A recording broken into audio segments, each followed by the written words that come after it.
Mula kay Melvs, Castle, umiiyak ang China sa takot. Nagpapanik sa takot. USA, pinapapwesto na ang warship sa pag-atake. Uy!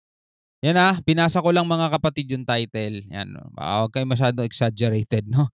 Binasa ko lang yung title. Tayo naman ang papel natin ay magbigay ng komento at magbigay ng opinion at reaction video.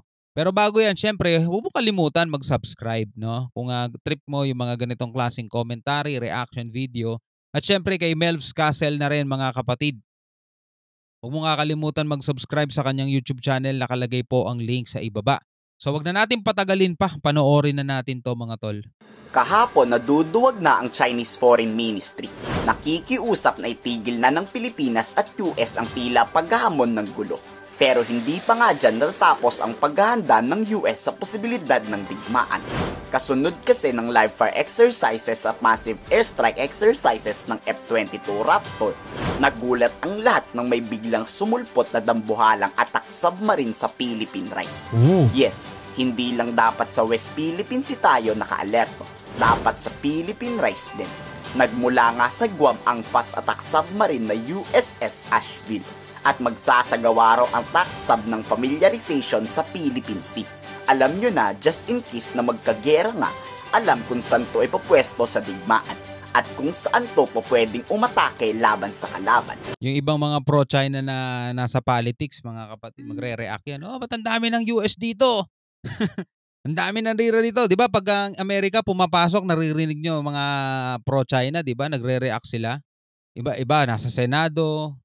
Ewan ko sa Kongreso, pero naririnig natin mga kapatid sa Senado, sa local government, mga kapatid. Maingay sila ganyan pag pumapasok ibang bansa. Pero yung China, nambobomba ng water cannon, tingnan nyo, tahimik. Di ba? Sarado mga bibig, tikom ang mga bibig. Walang live fire exercises na isinagawa. Pero kung nagpasabog po ng missile, tiyak irereklamo na naman to ng Chinese Foreign Ministry. Hindi nyo ba napapansin? Dumadami na ang deployment ng sasakyang pandigma ng US dahil kasi to sa nakaraang rotation and resupply mission. Hindi lang kasi China Coast Guard ang nandoon. May nakatago rin at nakabantay na Chinese Navy warship. Dito anumang oras nga ay pwede tayong atakihin yan. Ito abangan natin mga kapatid. Magkakaroon kasi ulit ng resupply. Siyempre paubos na yung mga dinala nitong nakaraan. Naubos yun magkakaroon ulit dyan ng resupply mission. Abangan natin at tignan natin kung ano ang magiging pagkilos ng China. Kung sila ba ay water cannon ulit, mga harang, mambabangga. Tignan natin mga kapatid, tapos magbibigay tayo dyan ng opinion at reaction. Abangan natin mga kapatid.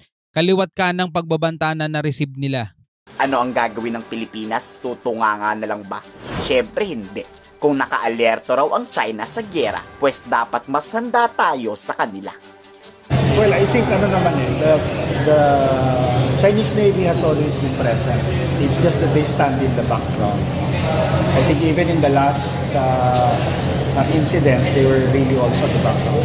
Definitely it's a concern, of course, because we don't know what they're thinking about this. The point is that between us and them, they have been steadily increasing the number of vessels. So, malinaw na yung any escalation in that area is not because of us, but really because of them. Napakaganda raw ng aksyon ni Pangulong Marcos. Dito ipinapakita na kahit lugi ang Pilipinas sa giyera, lamang tayo sa utak. Saka di ba? Bilang isang Pilipino, kailangan mo maging proud o nakaka-proud talaga mga tol. Di ba? Hindi tayo yung tipong hindi tayong tipong, sige na, kunin nyo na lahat. Huwag nyo na lang kaming anuhin. Alam nyo yung mga tol, yung pati bansang Pilipinas, ipapamigay mo na lang ikaw presidente tapos papayag ka masunod na lang yung mga dayuhan na gustong manakop. Wala. Diba? Nakakaano yun. Buti na lang mga tol, yung presidente natin ngayon. Tulad nga ng sinabi ko mga kapatid, hindi tayo nakatingin sa apelido. Hindi tayo nakatingin sa presidente. Kasi come and go lang yan eh. Pagkatapos ni Marcos, may papalit na naman bago eh. Pero dapat nagiging matalino na kayo sa kung sino man ang pipiliin ninyo. Lahat naman talaga dapat maging matalino na eh. Ngayon, wala pa ang 2025, 2028, yan naman ang mga panahon na may eleksyon.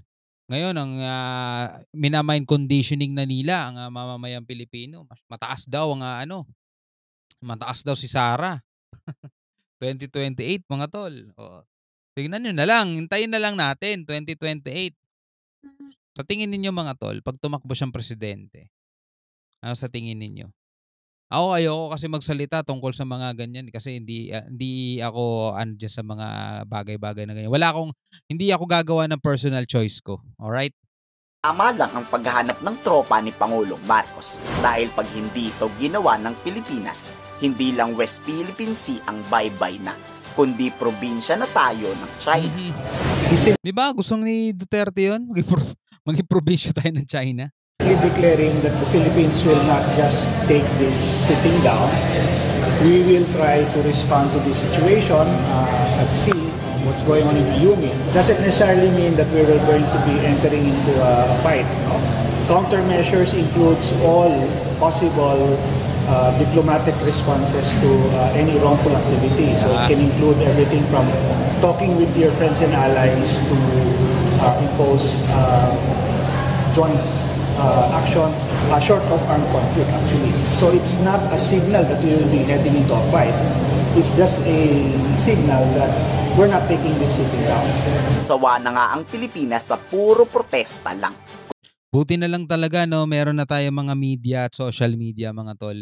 Kasi kung iisang side lang ang pakikinggan natin, wala, malagogoyo tayo lahat, mabubudol tayo. 'Di ba? Ang pinapalabas ng mga pro-China, dinadala tayo ng gobyerno natin sa gera. Etong gobyerno naman ang sinasabi nila, ayaw natin ng gera. 'Di ba? Saka makikita nyo naman, logic lang, 'di ba? Di sana nga tayo na nagpaputok sa China. 'Di ba? Di sana mas agresibo tayo sa kanila. 'Di ba? Di sana in-invoke na natin yung Mutual Defense Treaty, ilan na nasugatang Navy. 'Di ba? Tapos ang pantakot nila Roque, gusto na daw pinoprovoke daw natin ng China. Ay grabe no. Tindi ng ano nila.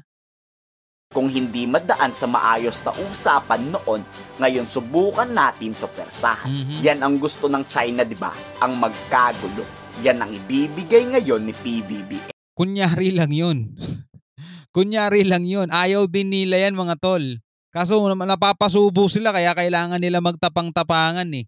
Napapasubo sila sa mga aksyon nila eh. Pero ano na ang nangyayari sa China ngayon? Mukhang naduduwag na. Yes. But again, diplomatic protest is only one of a range of actions.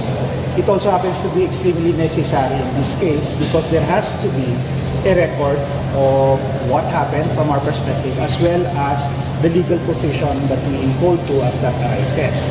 So even if we have to file 1,000 diplomatic protests, then we have to file 1,000.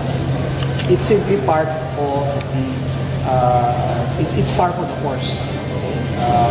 So the thing here is that this means that it's not just diplomatic protests that we will be looking at now. We can also start looking at other means, other ways of responding to this acts of China. Kayo, anong masasabi nyo sa tuloy-tuloy na responde ng US? Ikomento sa baba ang inyong salopin. Ako alam nyo sa totoo lang, ako rin sasawa na rin ako sa diplomatic protest eh. Pero kailangan pa rin natin gawin yun para maipakita natin na talagang patuloy ang negosasyon natin, pakikipagnegosasyon natin. Kahit na madalas binabaliktad ng China yan, gusto daw nila makipag-usap, ganyan-ganyan. Pero wala naman silang tugon sa mga diplomatic protest natin o di kasinungalingan yung kagustuhan nila makipag-usap. Diba? Tapos yung pamamalagi dyan ng US mga kapatid, pinapakita lang talaga nila na sinusuportahan nila tayo at tutuparin nila yung napagkasunduan na yun na may kinokontra din naman China at ng pro-China. Nasabi nila US daw naman talaga ang kaaway ng China at naiipit lang tayo. Pero tayo naman mga kapatid, gising naman tayo sa katotohanan. Walang kinalaman ng US sa usaping West Philippine Sea. Atin yun. Pinapalayas tayo dyan, hinaharangan mga barko natin, winobomba tayo ng water cannon. Walang kinalaman ng US doon. Tayo ay nagre-react lamang kasi inaalisan tayo ng karapatan ng China mga tol. So laban natin yun, hindi laban ng US yan. Kaya ikaw bilang isang Pilipino mga tol, dapat alam mo kung sino yung pinapakinggan mo. Dapat alam mo kapag yung isang pinapakinggan mo ay ginogoyo ka na, di ba? Pilit ng pilit sa pagtatanggol sa China, di ba? Ay naku po, may isip ka na naman eh, alright? So hanggang sa muli mga kapatid, ako nga pala si Shobal D. Peace out.